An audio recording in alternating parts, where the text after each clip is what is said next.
Selamat siang pemirsa, apa kabar Anda? Senang sekali kembali menjumpai Anda dalam Newsline. Kali ini bersama saya Jessica Wulandari dan ada rekan saya Gemma Tanjung.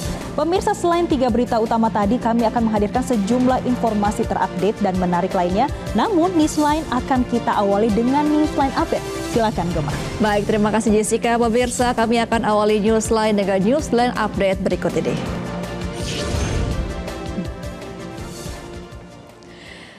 Pemirsa, di informasi pertama, Sekjen PDI Perjuangan Hasto Kristianto memenuhi panggilan penyidik Polda Metro Jaya terkait penyebaran berita bohong. Hasto mengaku tak mengenal siapa yang melaporkan dirinya ke Polda Metro Jaya. Hasto datang ke Polda Metro Jaya didampingi kuasa hukumnya. Ia membawa sejumlah berkas berisi bukti-bukti. Namun Hasto tak mau menjelaskan apa isi berkas yang dibawanya.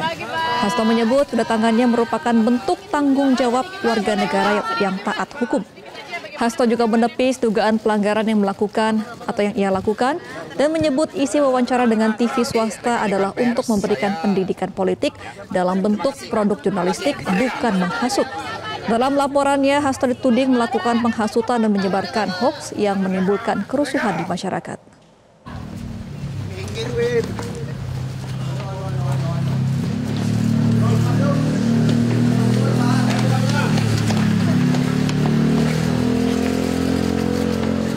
Lalu bagaimana sejauh ini hasil pemeriksaan terhadap Sekjen PDI Perjuangan Hasto Kristianto di Polda Metro Jaya? Informasinya akan disampaikan jurnalis Metro TV Arbida Donosipito langsung dari Polda Metro Jaya. Selamat siang Arbida, apakah pemeriksaan terhadap Hasto sudah selesai? Lalu apa sejauh ini hasilnya? Baik, selamat siang Gemma dan juga pemirsa. Benar sekali bahwa Hasto Kristianto, Sekjen dari PDI Perjuangan sudah selesai diperiksa oleh tim penyidik dari pihak Polda Metro Jaya. Di mana memang kurang lebih pemeriksaan ini berjalan selama 2,5 jam dari ia tiba di Polda Metro Jaya sekitar pukul 10 waktu Indonesia Barat dan tadi keluar dari gedung Ditreskrimum Polda Metro Jaya sekitar pukul 12:24 waktu Indonesia Barat. Di mana tadi saat ia keluar ia didampingi oleh sejumlah kuasa hukumnya, yaitu kuasa hukum pribadinya, yaitu Patrazen, dan kuasa hukum dari tim hukum PDI Perjuangan, yaitu Roni Talapesi, dan juga tadi ia didampingi oleh Badan Bantuan Hukum Advokasi Rakyat PDI Perjuangan, dan tadi juga ada juru bicara dari PDI Perjuangan, yaitu Ciko. Dan pemirsa, memang terdapat ada beberapa hal menarik atau poin menarik dari pemeriksaan yang dilakukan oleh tim penyidik pada hari ini terhadap Sekjen PDI Perjuangan yaitu Hasto Kristianto, di mana hari ini ia diperiksa oleh 4 penyidik dengan 4 pertanyaan. Kemudian Hasto menyebut bahwa ia tidak mengenal pelapor yang melaporkan ia ke pihak Polda Metro Jaya, yaitu bernama Hendra dan juga Bayu Setiawan. Dan kemudian poin berikutnya adalah pemeriksaan hari ini bukanlah panggilan wajib pemirsa. Namun pemeriksaan ini adalah undangan klarifikasi dari pihak Polda Metro Jaya yang sifatnya tidak wajib. Namun dari pihak Hasto atau dari Hasto sendiri ini memang ingin untuk memenuhi panggilan Polda Metro Jaya sebagai warga negara yang memang bertanggung jawab untuk memenuhi panggilan dari pihak kepolisian. Kemudian selain itu pemirsa, Hasto dan pihaknya ini nantinya akan melibatkan Dewan Pers untuk berkonsultasi dengan Dewan Pers terlebih dahulu terkait dengan laporannya yang dilayangkan ke Polda Metro Jaya, sebab terkait dengan laporan yang terkait dengan produk jurnalistik saat ia diwawancarai oleh salah satu TV swasta yang ada di Jakarta. Dan ia pun mengaku jika Ketua Umum PDI Perjuangan yaitu Megawati Soekarno Putri ini juga sudah mengetahui laporan atau ia dilaporkan ke Polda Metro Jaya terkait dengan dugaan pelanggaran terkait dengan hasil wawancara yang dilakukannya dengan TV swasta mengenai dugaan pelanggaran atau kecurangan pemilu 2024. Dan kemudian Hasto juga menyebut bahwa hasil wawancaranya dengan TV swasta mengenai dugaan kecurangan pemilu 2024 ini dikaitkan dengan aksi unjuk rasa bakar ban yang diduga ini dilakukan di depan DPR pada Maret 2024 lalu.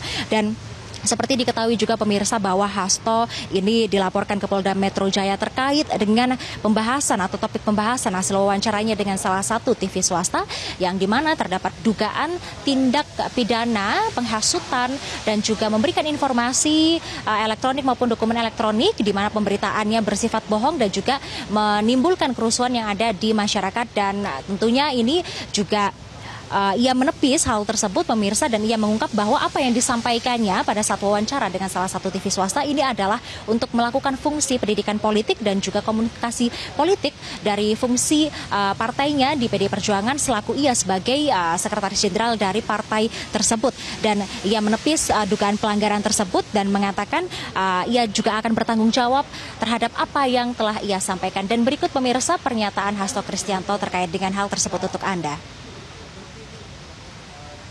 Ya, kepada sebelum permintaan klarifikasi lanjutan karena ini terkait dengan produk jurnalistik, maka kami juga akan berkonsultasi ke Dewan Pers. Tapi prinsipnya saya bertanggung jawab penuh terhadap apa yang saya sampaikan, baik secara politik, secara hukum, maupun secara sosial. Dan tidak ada suatu pernyataan-pernyataan yang saya sampaikan yang bertujuan, bermaksud menghasut, menggerakkan orang di muka umum untuk melakukan tindak pidana, apalagi juga menciptakan suatu kerusuhan.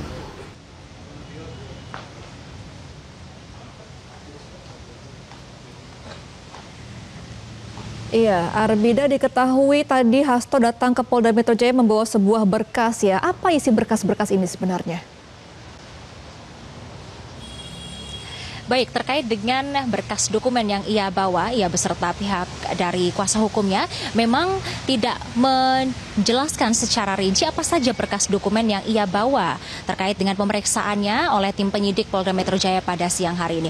Namun tadi pagi kami tim Metro TV mengkonfirmasi kepada kuasa hukum dari Hasto Kristianto yaitu Roni Talapesi, menyebutkan bahwa salah satu dari berkas dokumennya ini adalah terkait dengan kecurangan pemilu, di mana pemirsa dokumen tersebut adalah mengenai putusan Mahkamah Konstitusi terkait dengan Pilpres atau pemilihan presiden dari adanya 3 dissenting opinion, 3 hakim dari 8 hakim yang terkait dengan kecurangan pemilu saat putusan perselisihan hasil pemilihan pemilu atau PHPU, di mana ketiga hakim tersebut yang kita ketahui adalah Saldi Isra, Eni Nurbaningsih dan juga Arief Hidayat. Dan terkait dengan berkas-berkas yang lainnya ini memang dari pihak Hasto Kristianto maupun kuasa hukumnya tidak menjelaskan secara rinci apa saja berkas dokumen yang ia bawa. Dan pemirsa, terkait dengan panggilannya pada hari ini seperti diketahui bahwa Hasto ini diketahui dilaporkan karena dugaan tindak pidana penghasutan dan atau menyebarkan informasi elektronik dan atau dokumen elektronik yang memuat pemberitaan bohong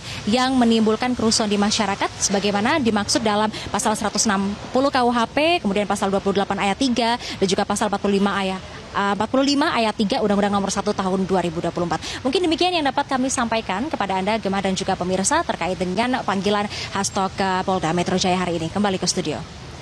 Baik, terima kasih atas informasi Anda, Armida Donosumito dari Polda Metro Jaya. Selamat kembali bertugas. Jelajahi cara baru mendapatkan informasi. Download Metro TV Extend sekarang.